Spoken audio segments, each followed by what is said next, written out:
Welcome, everybody. My name's Rick Murdock, and this is our off the shelf series for January 19th, 2021.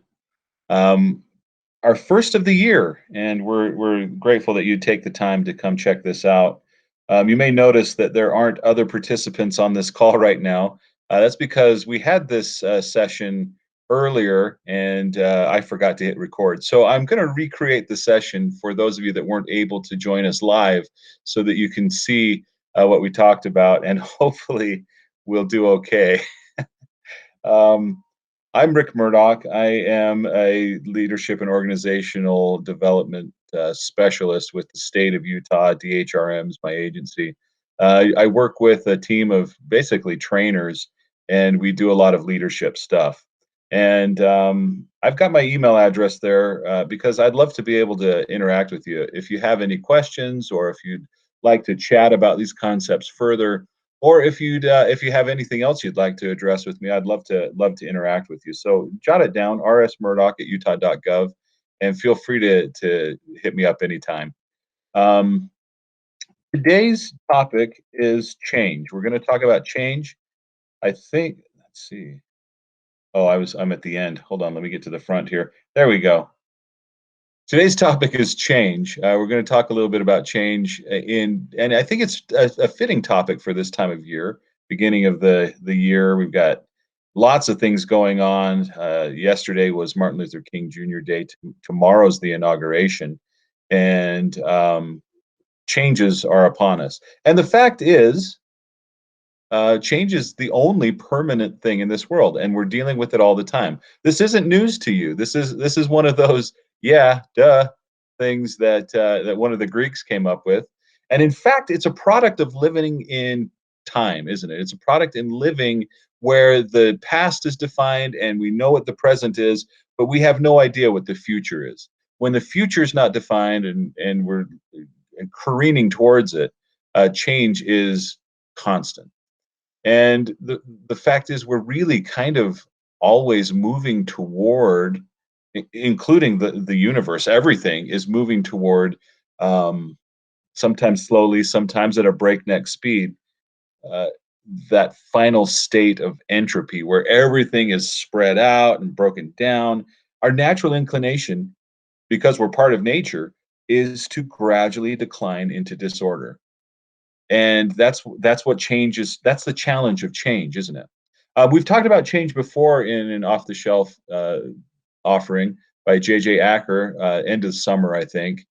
You may remember it. It's navigating the human side of change, and J.J. addressed some things that basically transitions and how people deal with them. It's an excellent presentation. I highly recommend you go to our YouTube channel and check it out, as I think it complements what we're going to talk about today pretty well. I'll have an address for you, that you a direct link to that presentation later on, that I'll show you. And these slides will go out to participants in today's session, those that signed up for it anyway. We'll get a copy of these slides, and you can go check them out there. Okay, so Václav Havel, he was the last president of Czechoslovakia and the first president of the Czech Republic. So he's the one that oversaw the transition from communism. So he's been through a lot of change. He said this: the constant increase of entropy is the basic law of the universe. So the universe is always headed toward disorder and entropy. And if that's the case, Havel continues, so it is the basic law of life to be ever more highly structured and to struggle against entropy. So we're always moving towards, we're always kind of degrading over time. We're always moving towards entropy. Our job is to struggle against that and to become more and more highly structured. And that's really kind of the whole thing behind change management. As JJ in his session earlier, late summer, said, if you were to go to Amazon and just type in uh, change management books, you would find at least 50,000 titles. People are constantly talking about change and how to deal with change and what we do. So honestly, there's no way that what we're going to talk about today can be comprehensive. It's just not possible. There's always something else to talk about we're dealing with change. But we will try to address these three things. We're going to try to look at the change process. I didn't, I didn't show you the quote. I forgot to click ahead. There's the quote from Václav Havel. And here's our agenda. We're going to talk about the change process. We're going to talk about human responses to change. And then we're going to talk a little bit about what it takes to succeed when dealing with change.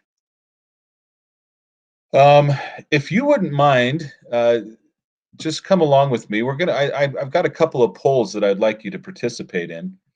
And the way we'll do that is through this app, the Poll Everywhere app. Easiest thing to do is just uh, text the word Richard Murdo 411 to the number 22333 as it shows right here.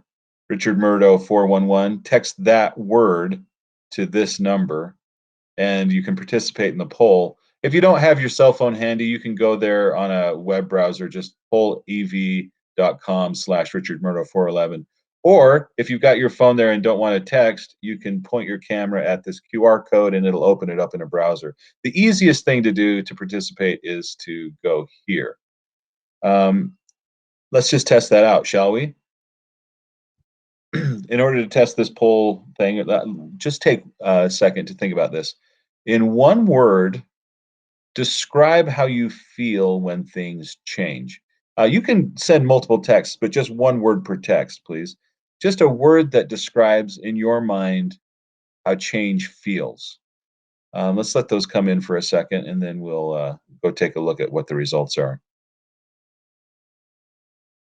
I'm going to move over here, and we'll look at the poll results. There it is. All right, so we're seeing a couple of things. This word excited, that is been used by the most amount of people. This site makes them larger when they're used more than once. So that's the most used word, excited. We've also got scared, uncomfortable, anxious, stressed, nervous, unsettled, chaos, tense. So we've got a whole lot of negative words and then a couple of positive words: excited, opportunistic, and anticipation. I think we can learn something from that. We do deal with change constantly. And the weird thing is, we're kind of wired to not like change. And yeah, we can be excited about it. Positive change is great. We like things, new things. But a lot of times we spend time kind of fearful and feeling weird about new things coming on. Let's go back to our slideshow here. All right, so just thinking about change, let me show you. There's all kinds of change models out there. Here's one. This is called Lewin's three-step change model. And let's just imagine that we've got, as the x-axis, we've got time. We're just moving through time. And then the y-axis is quality. And that line there, this line right here, is a product or service or a task that we do in our work. This is some sort of product, service, or task. And this is the quality of that product, service, or task over time as it moves along the timeline. Now, notice that it's just like everything heading towards entropy, reducing itself in quality as it goes, because things tend to wear out, things tend to go out of style or become obsolete. And we're about right. Let's say we're right here on the timeline. And we notice that we're headed this way. And we also notice that maybe if we keep going the same way, there'll be some sort of failure and the product itself will just drop off and we won't have anything. Once we've noticed that, we start the change process, right? And we look for some new solution. Let's imagine that we're able to think of a solution that will allow us to increase quality and increase longevity. And so we come up with this new idea, this new thing. Now, we've got a little bit of a gap here, don't we? We have to get somehow we have to get from here to here so that we can continue to enjoy quality within our work. And we'll call that the original thing, the status quo. We'll call that the new normal. And then we'll call this little gap, this bridge gap, we'll call it the implementation, change implementation, right? And you could also call it transition. The session that JJ did on change talks quite a bit about the transition period here and how to help people through that. I would highly recommend that to you. I'll show you a direct link to it in just a moment. But this isn't it. I mean, we don't, when we're changing, it's not just focusing on this implementation. There are a couple other things that we have to think about. The first one is we have to think about how we're going to stop people from just continuing this process. And we'll call that the thaw. We'll thaw out the rigid parts of the status quo. And then once we've got the change made, we have to figure out a way to reinstitute that rigidness. So we have to refreeze this as the new normal. So as soon as we know that we need to make a change, we start the thaw. Even when we're not quite ready for the implementation, we have to start getting people thinking, "Oh, this thing can't go on forever. We've got to start thinking of new solutions." And then once we've got it implemented, we have to start thinking about this is how we do things now. This is Llewellyn's three-step change model, and the steps are here: thaw, implement, freeze. If you want more information on how that implementation can work, there is a direct link right there. And like I said, anybody that signed up to participate in this session will get these slides. They should be in your email already, in fact. And you can just click there and head straight over to JJ's presentation. Now, one thing, when I look at this slide, it looks like a chaotic mess, doesn't it? And I thought after I designed it, I'm like, I probably should try to clean this up. But really, it is kind of fitting that it is a little bit messy. Change is not a straightforward thing a lot of times. Sometimes it is messy and sometimes it feels chaotic. In fact, it almost always feels chaotic because we're adjusting to something that we're not familiar with. Uh, we humans, we really, really like pattern and repetition and routine. And when it's disrupted, it feels chaotic. And so it's probably fitting that this slide isn't the prettiest thing you've ever seen. We need to talk about John Cotter, though, because John Cotter is probably the father of all the schools of thought when it comes to change. His change model is basically it's foundational to most change models, and it is a kind of a helpful thing to talk through. So he has 8 steps to his change model. The first one is you recognize a need for change, and then as soon as you've done that, you start to put urgency behind it. There's our urgency right there. Now, urgency is really, whenever we're talking about urgency, we mean that we've put some sort of deadline on it. You've put some sort of timeline on it. So when you notice a need for change, the way that we add urgency to it is to set some sort of cutoff date. We have to have made this change by this time next year, or we have to get this change initiative done by spring so that we can go into our next season, whatever. We have to put some sort of deadline on it in order to increase urgency. So that's the first step. Once we've kind of identified the change and we've put a little bit of a timeline to it, then we go and we find who the stakeholders are and the decision makers that are involved with this particular change. And we build a coalition. We bring them in. We're going to need their decision making ability. So we bring them in as kind of a guiding team. We'll call it the coalition, the guiding coalition. Once you've got that in place, your guiding coalition, now it's time to sit down with that group and really paint a vision of what the future will look like. We'll call it vision, but it really is laying out exactly what we'll have when we're done. When we're done with this change, this is what things will look like, and we're going to paint it in the most beautiful colors we can because we want to entice people to jump on with us to make this change. And it's great once you've got your vision set, you can go out and start to kind of proselytize and bring in the people who are on the ground, those that are actually going to be doing the work here. You have to enlist a team that can actually do the change work.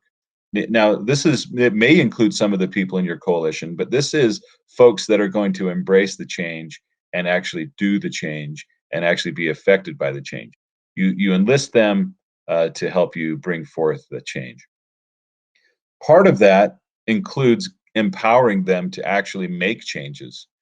So often we're asked to make changes that we're not able to actually do because there are roadblocks in the way. The coalition needs to help with this, but we have to give them the power that they need in order to actually do what we're asking them to do.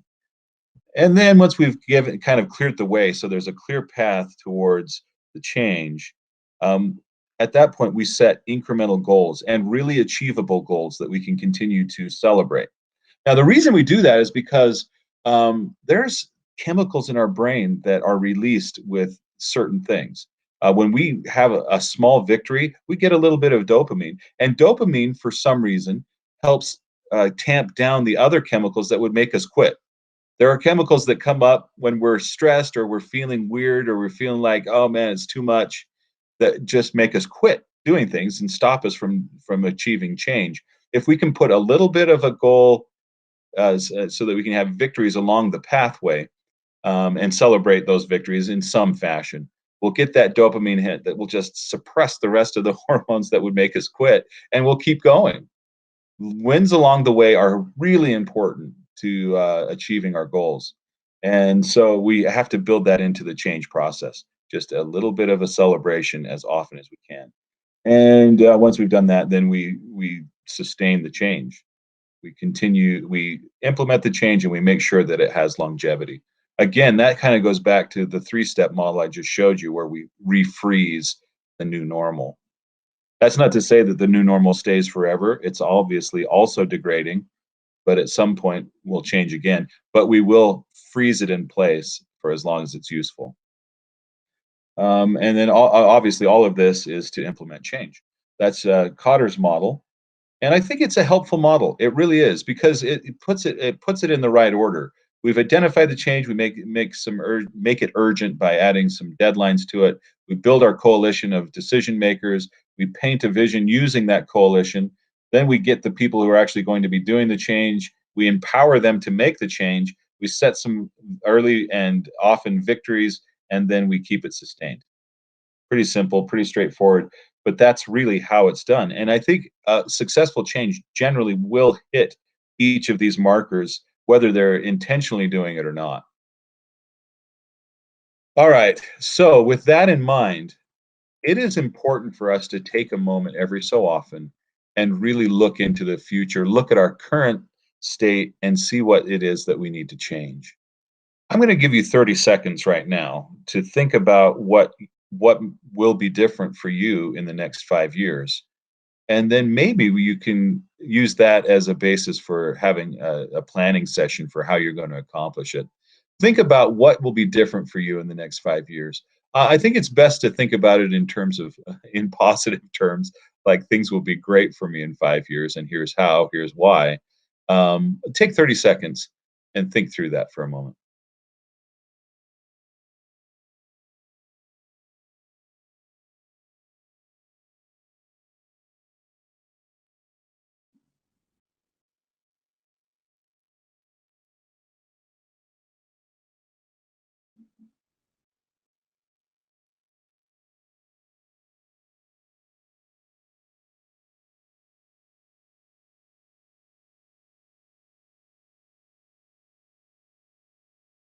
Okay, it hasn't quite been 30 seconds, but it's dead air is kind of scary on one of these. So we're going to move on.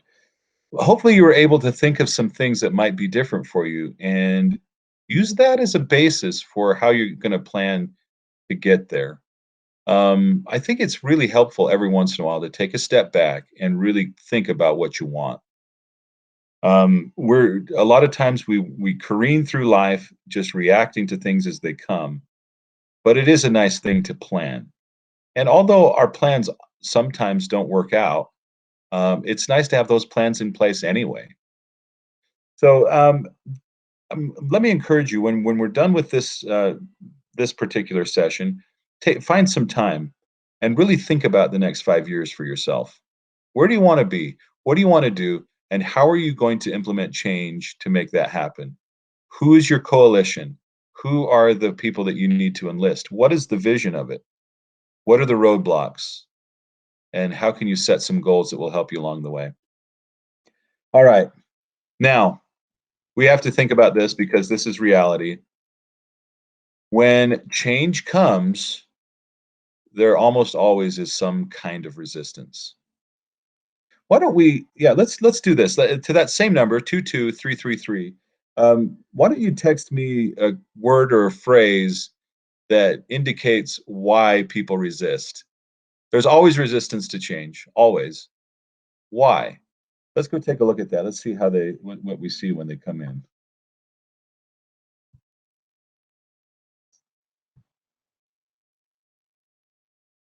All right. Okay, we got scary, unknown. Oh, we're sensing a theme here. A fear of the unknown. Yep, that's part of it, isn't it? We tend to fear the things that we aren't sure about, that we haven't done before. We're out of our comfort zone. Fear again. We are comfortable with the current status. We like to be comfortable. And in fact, until we're comfortable again, we're going to feel that we're going to want to resist. It's going to be just part of our natural reaction to change. Oh, we feel obsolete. That's an interesting word there. Requires focus to change. There's no guarantees that we'll succeed. Excellent. That's not easy. Anything new can be hard to change. Yeah, that's great. All right. Fear of failure.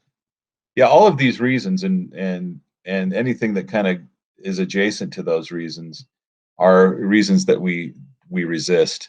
And in fact, resistance isn't necessarily a bad sign. In fact, resistance can really mean two things. There's two ways to look at resistance. First, people resist because they're human and they like patterns, they like routine. And when those patterns and routine are thrown off, it's uncomfortable and we tend to resist discomfort until we're comfortable again. So once we're comfortable again with the new change, with that whatever it is, resistance should go down a bit. Um, at one of my early jobs out of school, there was a really big um, change that was made with some of the working folks, and the change was handed to them from the coalition, basically, but they weren't enlisted beforehand, and so the resistance kept on much longer than it ever should have.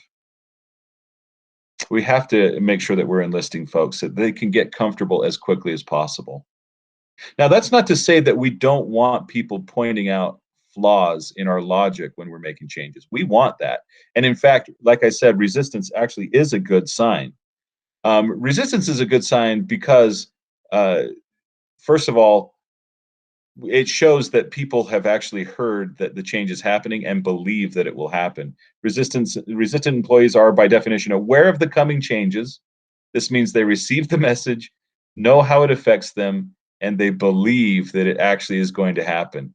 The worst thing that could happen when you put out a change, well, maybe not the worst thing, but a bad thing that can happen when you put out a change initiative is that people are silent about it. They don't say anything.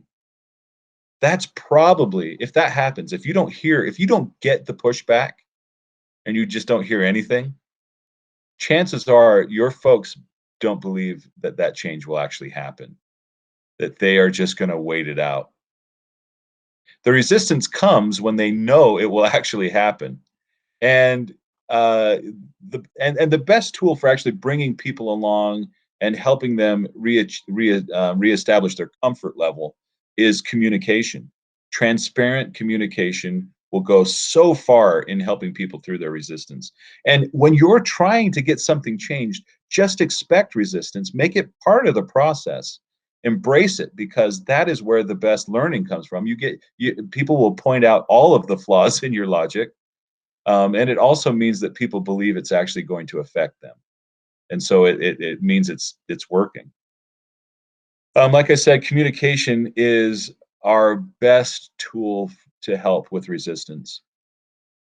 There's a book by Zanger and Folkman called The Extraordinary Leader. Zanger and Folkman they went to BYU, graduated from the Marriott School, and they went out into the consulting world for 20 years or so, and they did 360-degree reviews. And if you're not familiar with 360-degree reviews, that is where you send a survey. The same survey goes to your boss, to your peer group, to the people that report to you, maybe to your friends and family, so that you can get a really nice round view of what people think.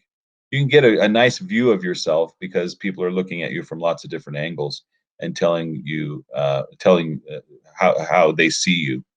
And one of the things they asked about is whether or not folks saw you, the person that was getting the 360-degree review, whether or not they saw them as extraordinary leaders.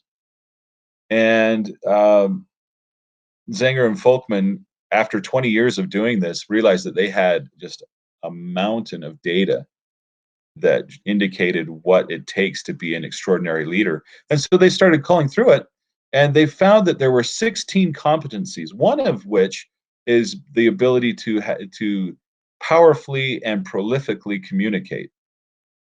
Let me show you the 16 competencies. They're broken into 5 areas: focusing on results, leading change, obviously. Having high character is kind of the foundation of all of this. And then interpersonal skills, being able to connect with folks, and personal capability, or being able to do the actual work. Those are the 5 areas. There are 16 competencies within it. And one of those competencies, like I mentioned, is communicates powerfully and prolifically. We'll come back to that in just a second. It's an important concept. They also found that if you take a couple of these competencies when put together, are kind of exponential in how they affect the leader.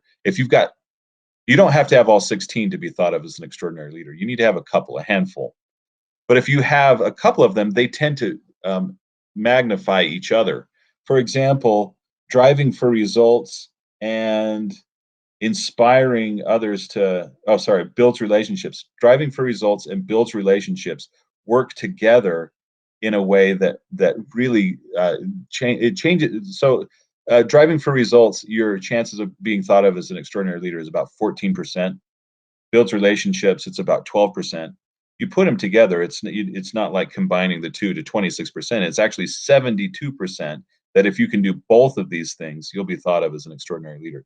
So there are some relationships within these competencies that really kind of increase your abilities. And communicates powerfully and prolifically actually works with 7 other competencies in that way, uh, kind of enhancing those. And it makes sense. Being able to communicate well is a hugely important part of leading. Let's talk about what we mean by powerfully and prolifically. Let's start with prolifically. When I see that word, the first thing I think of is just like endless emails, right? Millions of emails. Prolific communicator is someone who sends you too many emails, right? Well, that's not necessarily what we're talking about here. Prolifically really just means that the lines of communication are open. They're constantly open. So the leader is sharing as much as they can, as often as they can, and they're receiving information as often as they can as well. So prolific communication means that you've opened the lines of communication and you're using them often, regularly. Doesn't necessarily mean you're sending a million emails. It might mean that, but it probably means a lot more than that. Uh, Communicating powerfully. What we mean by this is that your message is getting through. People are understanding what it is you're trying to say and they're connecting with it. Powerful communication is the opposite of those the emails you get, the tons of emails you get that you just don't read. That is not powerful communication. Um, Powerful communication is well-designed messages that actually hit with the audience. So if we want to initiate change, we have to learn how to communicate powerfully and prolifically. Let's talk about what that might mean. Now, I'm going to use an analogy here. I've used it before. If you've seen some of my other sessions, you may have seen this one before, but repetition sometimes helps with retention, so I don't mind using it again. These are vectors. We'll call them vectors. That's what they are. the arrows that point in a direction. So vectors basically show two things: direction and magnitude. Direction is the way they're pointing, and then the magnitude is how long the line is behind them. So this vector has more magnitude than this one. You can combine vectors by doing this. There's your new vector. If they're going different directions, you can combine them by doing this. There's your new vector. So let's just imagine that we are a leader of vectors. We're a vector that is leading other vectors, and our job is to set goals and targets. So we've set this target here for our team. Here's our team right here. And our job is to set direction and maximize magnitude. That's what we want to do for this team, is set our direction, maximize magnitude. Now, each of these various vectors is heading the direction they think that they're supposed to go in order to hit this goal. If we were to take this team and just combine it all together, we would get this. And compare that to the target that we set earlier. Pretty close, right? We're heading generally in the right direction. The line's pretty long, the magnitude's pretty good. We set direction and we're maximizing magnitude. Okay, that's not bad. But what, imagine that if we can actually get everybody heading the same direction. What does that do for this team of vectors? Well, if we were to try to combine them, oh, we're out of space already here, so let's scale it back. All right, that's our magnitude and our direction.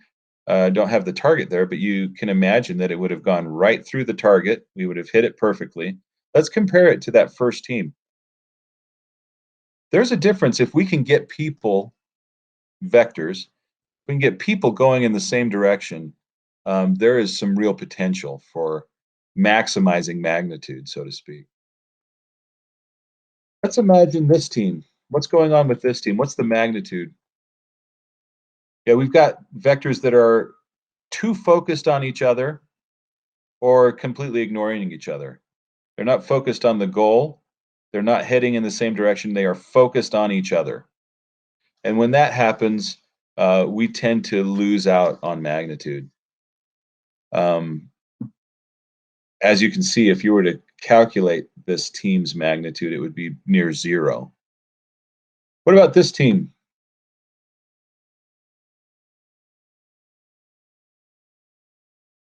Now, there's a problem here, isn't there? If you were to calculate this magnitude, you've got a negative magnitude. It's heading completely the wrong direction. Now, I like this little guy. Come on, guys, turn it around. But all of these folks are headed the other way. So this manager has a challenge here.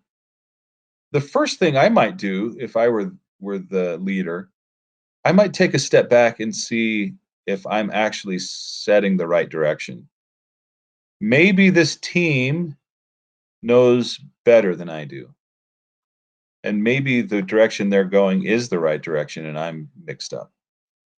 Or maybe this team is just so resistant to change that it's going to take some real work getting them turned around.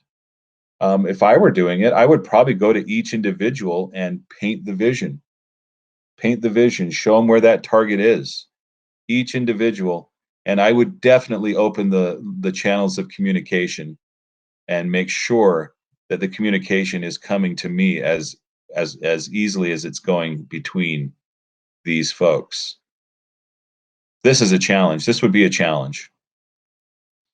But it's doable. It is doable with the right communication skills and with the right vision. All right, so our job here, our goal is to build a team with clear direction. And we do that through communicating. We do that through going through those processes that we talked about earlier, the 3 steps and then Cotters model.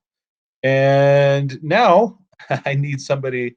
We're gonna look at some models here that might help us understand a little bit more about communicating with people when we're trying to implement change. I need somebody to read this, and because I'm recording this after the fact, I don't have anyone, so it's going to have to be me.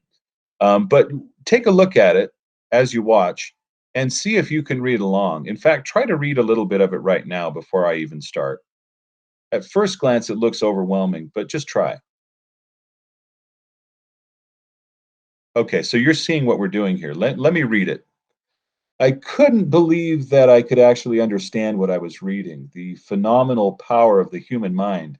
According to research at Cambridge University, it doesn't matter in what order the letters in a word are. The only important thing is that the first and last letter be in the right place. The rest can be a total mess, and you can still read it without a problem. This is because the human mind does not read every letter by itself, but the word as a whole. Okay, show of hands. How many of you could read that right along with me?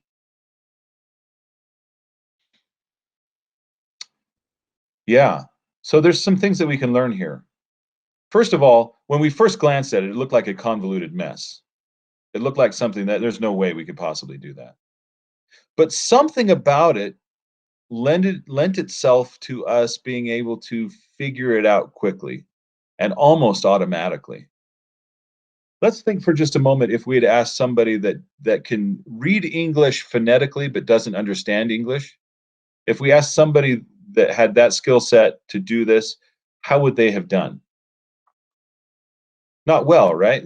We needed some sort of context to help us understand what the pattern was. And as soon as we recognized the pattern, we were all over it. We were just fine. We could read it, no problem. Oh, by the way, I should mention this is not according to some research at Cambridge. This is just an internet meme.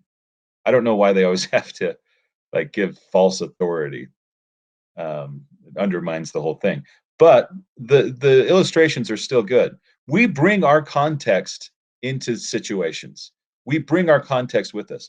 In our case, we are all English speakers, and so we can read this just fine because we understand English and we can adjust to the new pattern without any problem. It's good to remember that. It's good to remember that we bring context with us. Let me try to illustrate that again. I've got a task for you, and I want to set some context for it. So I've got a slide up here. It's an inverse of the American flag. If you would just put your eyes, just focus on that white dot in the center. Just look at that white dot in the center for about 30 seconds, if you could. It'll take us a minute. We need to really set context here. So we're going to set context by staring at that white dot. Just stare right at it. Try not to move your eyes too much. Blink if you need to, no problem. Just stare at it for as long as you can handle, um, for about 30 seconds. That is how we're going to set context. Now, I'm going to have a task for you to do as soon as we're done setting context. And let me explain what that task is while you're still setting context there. I'm going to bring up a white slide, just a regular plain white slide, and I'm going to ask you to look at it, and I'm going to ask you to see a white slide. So your task is to just sit there. You don't have to do anything. You don't have to report back on it. I'm just going to ask you to do this. Just look at a white slide and see a white slide. That's it. That's all I'm asking. Sounds pretty simple. We're getting close to our context being set here. So I'm going to provide for you a white slide, and I'm going to ask you to look at it in about 5, 4, 3, 2, 1. Okay, just look at that white slide and see a white slide, please. Almost impossible, isn't it? We've got, I assume, if you kept your eyes on that white dot, you're seeing the inverse of the American flag. You're actually seeing red, white, and blue, and you can't see a white slide exactly. Give it a couple of seconds and that will fade. Give it a little time and you'll be able to do what I've asked you to do. But initially, you brought your context with you and it changed what you saw. That is something that we need to remember when we're faced with change. Remember for ourselves, as well as for people that we're asking to come into change. Contexts come with the individual, and it's important for us to understand our audience, so to speak, well enough to know that they're bringing context. Shared context is really important to change too, but just we have to keep in mind that we bring our own context into these things.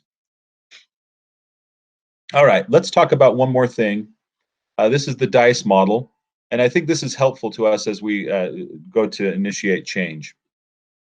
The model stands for duration, integrity, commitment, and effort. And here are the authors. This is from an article, Harvard Business Review, about 10 years ago or so. But I really do like the way they break this down because it's helpful to think about change in structured ways because change is so nebulous. It's so chaotic that if we can think about it in structured ways, it helps. Okay, so when we talk about duration, we're talking about um, the length of the project, the length of the change project from beginning to end, but we're also talking about how often we check in on that project. And it's kind of common knowledge that shorter change initiatives tend to work better than longer change initiatives. But studies have kind of shown that that's not necessarily the case. What is the case is that if we check in regularly and often, our chances for a successful change are better than if we don't. This is a timeline. Both of these are timelines. Let's imagine that this timeline shows a check-in every 2 weeks or so, about twice a month. So twice a month, we're going to check in on this project. And then this is another project where we check in every other month. So 8 weeks in between. Now, if you were to imagine these as fences, you would immediately say that this fence is more stable because there's just more fence posts. You can see that there's not a lot of room for the barbed wire to break and fall down or to stretch or whatever. But in this case, because there is so much space between, you can imagine this timeline degrading to the point where it'd be hard to get it back on track. If we degrade a little bit here, we can always get it right back, right back, right back. So the idea here is that every 2 weeks or so, we check in on our change initiatives. And we do it in a way that is not punitive. We're not looking to punish anybody for not getting much done. We're just checking in. We're keeping people motivated. We're looking for reasons to celebrate so that we can get that inhibiting hit of dopamine to keep our quit hormones down. And uh, and so we're going to do that about twice a month. And if we do that, our chances of actually succeeding are good. It also makes us a little more agile. If we find something that's broken in our process that we've come up with, we can quickly change it and make adjustments as we go. This is just good practice. These meetings would be pretty short. They would be very transparent. You'd be able to tell what's working and what's not working. You can talk about positives and negatives as they come. And then you can continue to remove whatever obstacles come. My suggestion to you is to implement this twice a month meetings when you're doing a change, twice a month. The next thing on the DICE model is integrity. And what we mean by this is that we've got the right people in the right places. We've got folks that can do the work, that know the work, that are bought in to the change. We've actually also got folks that maybe aren't bought in that will push back against things that don't make sense. Our team design is strong, in other words, and it's in place, and it adds integrity to the change. We've got the right team working on the change. The next one is commitment. And there are two groups that we're talking about when we think about commitment in this context. The first one is that coalition that we talked about, the decision makers, the people that have the authority to allocate funds or whatever you need in order to make the change actually happen. And the other group are the folks that are actually implementing the change, the workers. We have to get commitment from both of these groups in order to make changes take root. We need visible backing from the most influential executives. That doesn't necessarily mean the highest ranking executives, just the most influential. And we also need to think about enthusiasm or lack of enthusiasm for the people who have to deal with the new systems, processes, or ways of working. We think about these two groups, we get their commitment. And then finally, we have to consider the effort that it will take. We're asking people to help implement a change, and we're asking them to do something that might be difficult. And sometimes we ask them to do it outside of their on top of their existing duties. If somebody's working 60 hours a week already on their day-to-day work, then adding a change effort to it is probably destined to fail. We have to be able to take some things off of their plate. We have to make sure that there's space that they can exert the amount of effort that they need in order to make it happen. And like I said at the beginning, change is constant. It is with us all the time. And if we aren't aware of it, and if we're not planning for it, we will continue to move towards entropy with bad end results. That's all I've got for you today. Thank you for your time and your attention. Um, you should be able to review this as a recording on our YouTube channel. We will have our next off the shelf series presentation early February, February 3rd, I believe it is, where we'll talk about habits. We'll have a guest presenter that time from, I believe, from DWS, Lance Olson, and we'll be sending out more information as we get closer.